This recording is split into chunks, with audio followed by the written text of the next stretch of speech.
Mantan pacar Billy Syahputra, Amanda Manopo mendadak mencuri perhatian karena foto seseorang mirip dirinya bersama seorang pria beredar di media sosial. Sebuah akun gosip membocorkan foto wanita mirip Amanda Manopo yang duduk berseberangan dengan seorang pria. Terlihat raut wajah wanita mirip pemain sinetron Ikatan Cinta itu tersenyum lebar.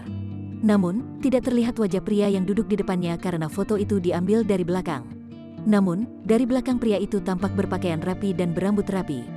Foto itu dibagikan sebuah akun Instagram @anothermans melalui Instastory. Dalam akun gosip, disebutkan akun tersebut adalah akun kedua Andin.